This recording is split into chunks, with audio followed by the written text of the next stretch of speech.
जो ये फसल सड़कों पे आई हुई है, ये एक मंडी सेक्रेटरी की नाकामयाबी की वजह से, सरकार की नाकामयाबी की वजह से ये सड़कों पे आई हुई है।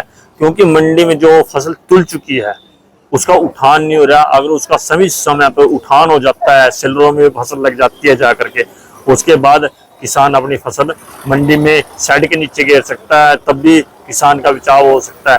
क्योंकि मंडी की व्यवस्था ही नहीं है, कोई भी किसी भी तरह की व्यवस्था नहीं है। मंडी के अंदर सेक्रेटरी एसी कमरे में बैठे हैं, जो अधिकारी हैं एसी कमरे में बैठे हैं, एसी कमरे से बाहर निकलने की उनको फुर्सत ही नहीं है। उनको किसानों का दुख दर्द सुनने की कोई फुर्सत नहीं है। इसकी वजह से यह किसानों की जो फसल है आज सड़कों पर रुड़ी हुई है।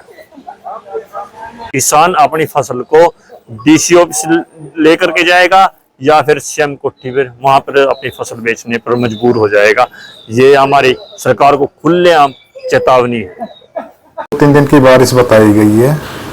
हमने आड़तियों को भी बोल दिया था जो अपना क्रेट का और अपना तिरपाल का पूरा अरेंजमेंट रखें, और किसान भाइयों से भी अपील की गई है भी 2-3 दिन अपना फसल को कम से कम मंडी में लेके आए, यहाँ व्यवस्था ठीक रहे और अपना बारिश से इसका बचाव उसके पूरी है। तिरपाल की बारिश से पहले हमने निरीक्षण भी किया था मंडी का, और हमने सारे आड़तियों को बोल दिया था तिरपाल वगैरह रखने के लिए, जो भी डेयरी थी, और जो भी किसानों ने कुछ भी सजेशन जो दिए थे उसको हमने पूरा करा दिया।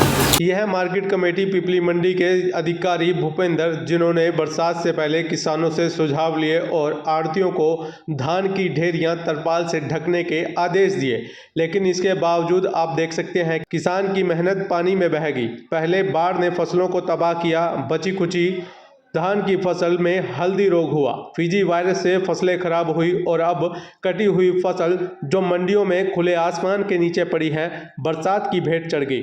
कहीं ना कहीं कुदरत की मार के साथ साथ फसलों का समय पर उठान ना होना किसानों पर दोहरी मार मारने में कोई कोर कसर नहीं छोड़ रहा। वहीं किसान नेता दिलबाग सिंह ने कहा कि किसान अगर सड़क पर फसल गिराने को मजबूर है तो यह प्रशासन की कमी है। अगर व्यवस्थाएं होती तो किसान की फसल भीगने से बच जाती। उन्होंने सरकार से अपील करते हुए कहा कि किसान की फसल जैसी भी व्यवस्था में है, सरकार खरीदने का काम करे।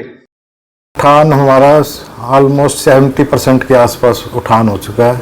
2 लाख के आसपास हमारी परचेज हुई है क्विंटल के, और 140 की लिफ्टिंग हो चुकी है हमारी। मैं फसल लगाई थी उस टाइम तो बाढ़ आ गई, बरसातें हो गई स्टार्ट, तब बरसात में वो फसल खराब हुई है। उसके बाद फिर दोबारा से अपना फीजी वायरस आ गया, वायरस की वजह से फसल खराब हो गई।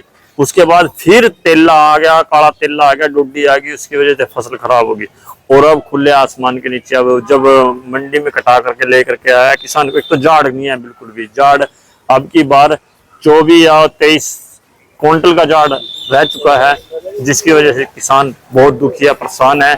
जिस किसान ने ठेके पे जमीन ली हुई है, 70-70 से 80 हजार रुपये ठेके पे जमीन ली हुई है, उस किसान को बहुत ज्यादा प्रॉब्लम है, और जिसकी अपनी फसल है उसको भी प्रॉब्लम है। तो हम तो यही कहना चाहेंगे सरकार से कि जो अब गिल्ली होगी, जो सूखी जीरी लेकर के आए थे, जो गिल्ली होगी उसका माउचर बढ़ गया, वो कैसे बिकेगी? अब 4-4 दिन 5-5 दिन और सुखानी पड़ेगी, तब जाके फसल बेचनी पड़ेगी। क्योंकि किसान पहले से ही परेशान था, अब और ज्यादा परेशान हो चुका है। हम जाएं तो जाएं कहाँ जाएं? सरकार से ये अपील करेंगे कि जो किसानों के ऊपर मार पड़ी हुई है, इसको मद्देनजर रखते हुए जो फसलें खराब हो गई उसका समय पर गिरदावरी करा करके उसकी जो मुआवजा है वो दें, और जो फसल मंडी में आई हुई है इसको गिल्ली सिल्ली जिस हिसाब से किसान लेकर के आया उस फसल को खरीदने का काम करें।